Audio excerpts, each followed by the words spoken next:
नमस्कार दोस्तों, कैसे हैं आप सब। आज हम आपके लिए एक और रोमांचक और डरावने सीन से भरपूर फिल्म लेकर आ गए हैं। हालांकि इस फिल्म में कुछ भी भूतिया नहीं है, किंतु जिस प्रकार के दृश्य दिखाए गए हैं वे देखने में काफी भयानक और दिल दहला देने वाले हैं। तो अपना दिल थाम के बैठ जाइए और तैयार हो जाइए फुल ऑन एंटरटेनमेंट के लिए। फिल्म वैलेंटाइन की शुरुआत होती है एक पार्टी के सीन से, जहां एक लड़का जेरेमी मेल्टन वहां मौजूद 4 लड़कियों लिली, पेज, कैट और शेली से डांस करने के लिए पूछ रहा होता है। लेकिन एक के बाद एक हर लड़की उसे मना कर देती है, और सिर्फ मना ही नहीं करती बल्कि उसकी बेइज्जती भी करती है। फिर वो डोरोथी नाम की लड़की से पूछता है, जो सीढ़ियों पर अकेली बैठी होती है क्योंकि मोटी होने के कारण उसको किसी ने डांस के लिए पूछा ही नहीं था।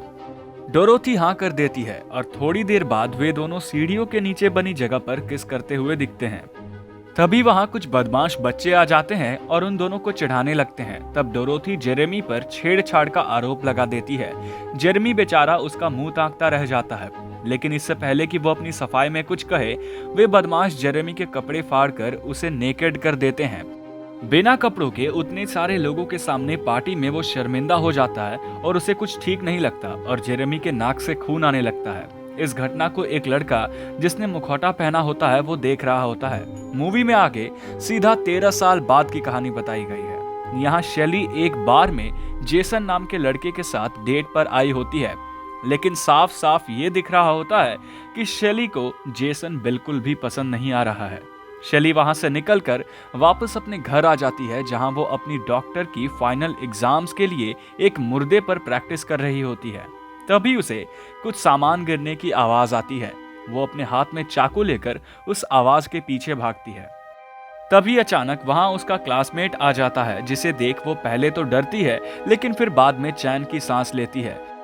वो लड़का उसे वहां ऑल दी बेस्ट बोलने आता है। तभी शेली को एक नोट मिलता है जिस पर उसको मौत की धमकी यानी कि डेथ थ्रेट मिला होता है। वो उस नोट को पढ़कर बेहद घबरा जाती है, लेकिन वापस प्रैक्टिस करने के लिए वहां रखे मुर्दे के पास जाती है। लेकिन रोंगटे खड़े करने वाली बात तो ये थी कि अब वो मुर्दा सांस लेने लगता है।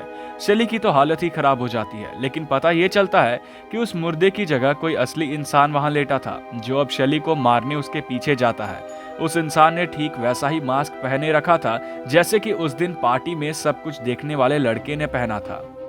शेली उस मास्क्ड मैन से बचने के लिए मुर्दा घर में घुस जाती है और लाश बनकर लेट जाती है, लेकिन उसकी ये चालाकी पकड़ी जाती है और शेली की हत्या हो जाती है। सीन चेंज होता है और अब शेली का फ्यूनरल चल रहा होता है, जहां वे सभी बचपन की दोस्त एक दूसरे से काफी समय बाद मिलती हैं। वे लोग आसपास में बात कर रही होती है कि वहां डिटेक्टिव वॉन आते हैं और उन सभी लड़कियों से शेली की मौत से जुड़े सवाल करने लगते हैं। वॉन उन सभी को अपना एक कार्ड भी देते हैं, ताकि यदि उन चारों में से किसी को भी किसी पर शक हो तो वो डिटेक्टिव को फोन कर सके। उस फ्यूनरल के बाद सभी लड़कियों को डेथ थ्रेट आना शुरू हो जाते हैं।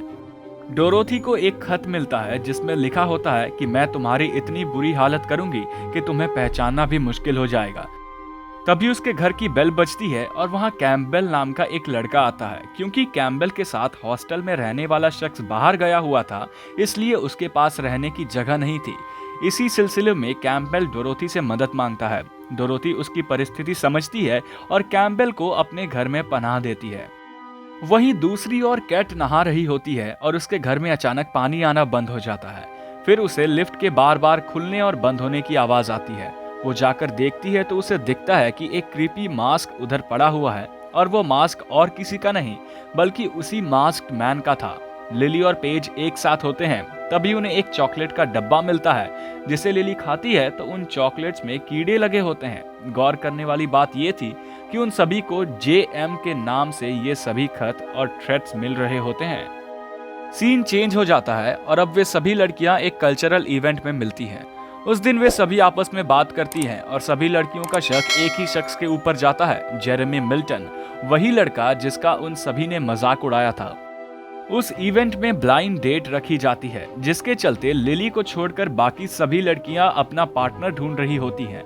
वही लिली अपने बॉयफ्रेंड मैक्स के साथ किस करती हुई दिखती हैं, लेकिन उसका मैक्स के साथ झगड़ा हो जाता है और वो उससे दूर चली जाती है। ऐसा करने से वो सबसे अलग हो जाती है और तभी एक तीर आकर उसके पेट में घुस जाता है।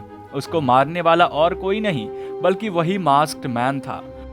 वो लिली के शरीर को बालकनी से फेंक देता है। लिली का मृत शरीर कचरे के डब्बे में जा गिरता है। उसके बाकी दोस्तों को ये लगता है कि लिली अपने जरूरी काम से एले गई होगी, इसलिए वे सभी उसके अचानक गायब हो जाने पर ज्यादा गौर नहीं फरमाते। सीन चेंज हो जाता है और अब केट अपने बॉयफ्रेंड एडम के साथ बैठी दिखती है। दरअसल कैट एडम की शराब पीने की आदत से काफी परेशान है और इसी सिलसिले में वे दोनों बात कर रहे होते हैं, जहां एडम कैट से एक मौका मांगता है ये साबित करने का कि वो शराब की लत को छोड़ने की पूरी कोशिश कर रहा है। अगले सीन में हम डिटेक्टिव वॉन को केट, पेज तथा डोरोथी से फिर बात करते देखते हैं। वॉन उन चारों से नाराज होता है क्योंकि उन सभी को जेएम नाम से डेथ थ्रेट मिले थे, लेकिन उन्होंने उसे नहीं बताया। वॉन उनसे जेरेमी के बारे में भी पूछते हैं। तब वे लड़कियां उनको बताती है कि जेरेमी एक ऐसा लड़का था जिसने डोरोथी पर अटैक किया था, इसलिए उसे सबके सामने जलील किया गया था। वॉन कहते हैं कि सिर्फ इतनी सी बात पर कोई तुम्हें मारने क्यों आएगा, ऊपर से गलती भी जेरेमी की ही थी। लेकिन वॉन और डोरोथी की बाकी दोस्तों को अभी सच नहीं पता था। खैर, वॉन अपनी पूछताछ आगे बढ़ाते हुए उन सभी से उनके बॉयफ्रेंड के बारे में सवाल करते हैं और उनके मन में ये शंका डाल देते हैं कि उनके बॉयफ्रेंड्स में से ही कोई एक जेरेमी है जिसने प्लास्टिक सर्जरी से अपना रंग रूप बदल लिया है।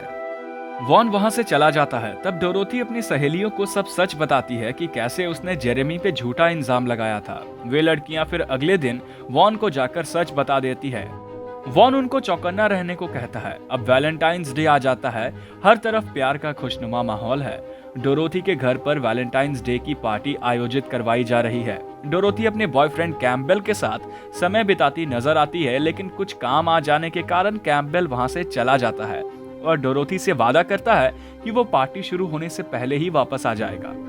थोड़ी देर बाद हम कैम्पबेल को फोन पर कुछ घोटाला करते देखते हैं। तभी उसे डोरोथी ऊपर से आवाज देकर कहती है कि वो बेसमेंट में जाकर गर्म पानी के गीजर की दोबारा बत्ती जला दे। वो ऐसा ही करता है, लेकिन इसी बीच हम देखते हैं कि मास्क्ड मैन आकर कैम्पबेल की हत्या कर देता है।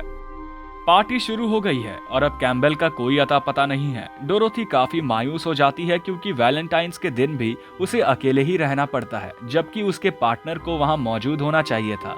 ऊपर से उसे और जलाने कैट और पेज के बॉयफ्रेंड्स एडम और ब्रायन भी उसी पार्टी में आए होते हैं। हालांकि पेज का पार्टनर ब्रायन एक बेहद ठरकी इंसान निकलता है, जिसे पेज अच्छा मजा चखाती है।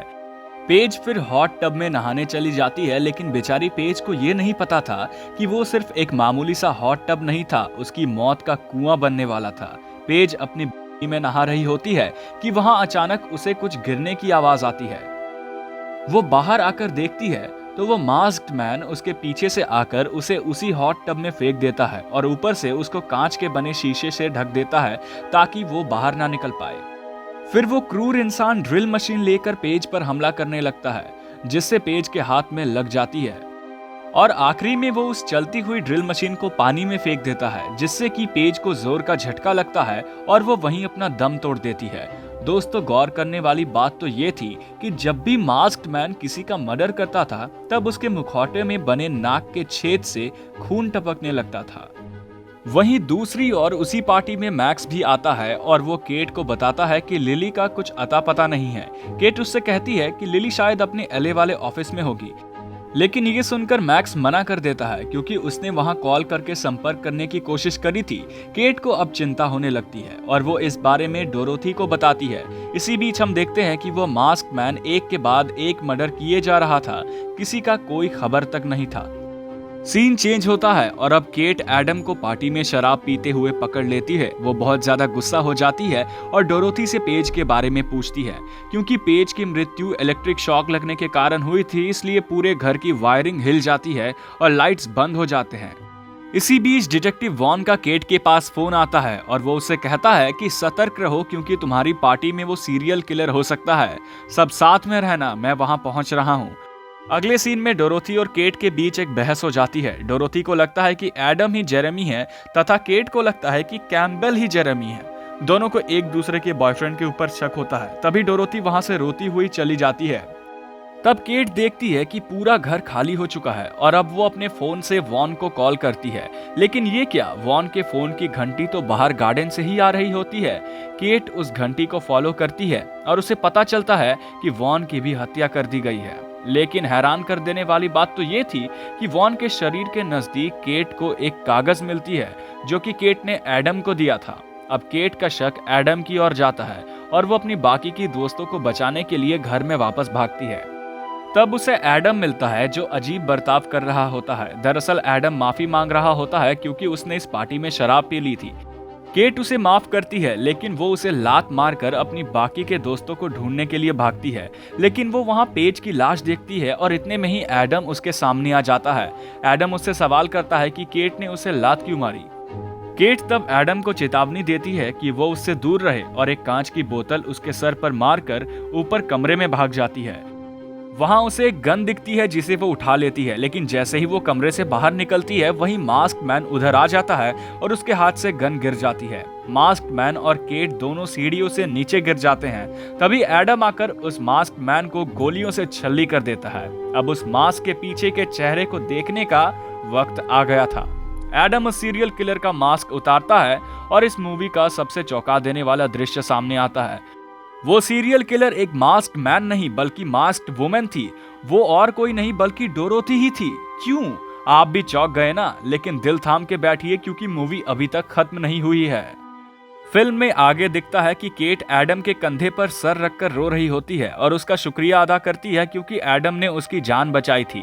तभी एडम कहता है कि मैं तुमसे प्यार करता हूँ केट, हमेशा ही करता था। तभी एडम की नाक से खून आना शुरू हो जाता है और हमें केट की चीखें सुनाई देती है और तभी पर्दा गिर जाता है और मूवी का अंत हो जाता है। वाह क्या अंत था इस मूवी का। आपको कैसी लगी ये फिल्म कमेंट करके जरूर बताइएगा। हम लौटेंगे एक और मजेदार मूवी के साथ। तब तक के लिए चैनल को सब्सक्राइब करें और बेल आइकन को दबा दें ताकि एक भी रोचक मूवी की कहानी आपसे मिस ना हो। नमस्कार।